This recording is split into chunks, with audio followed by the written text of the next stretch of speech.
Welcome to the inside of a volcano.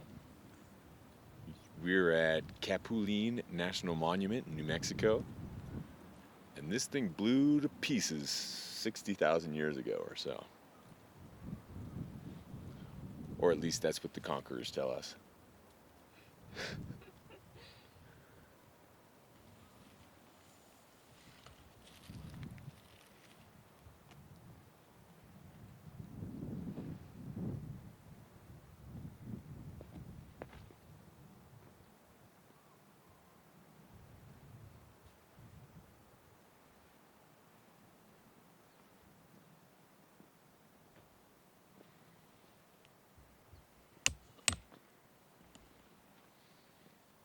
Look, the sun even came out for you.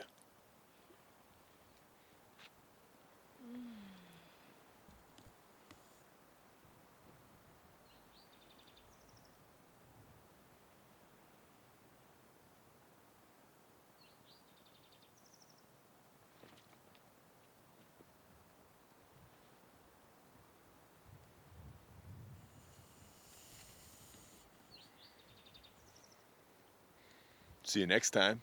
This is Abel James, And Allison Rose. signing off.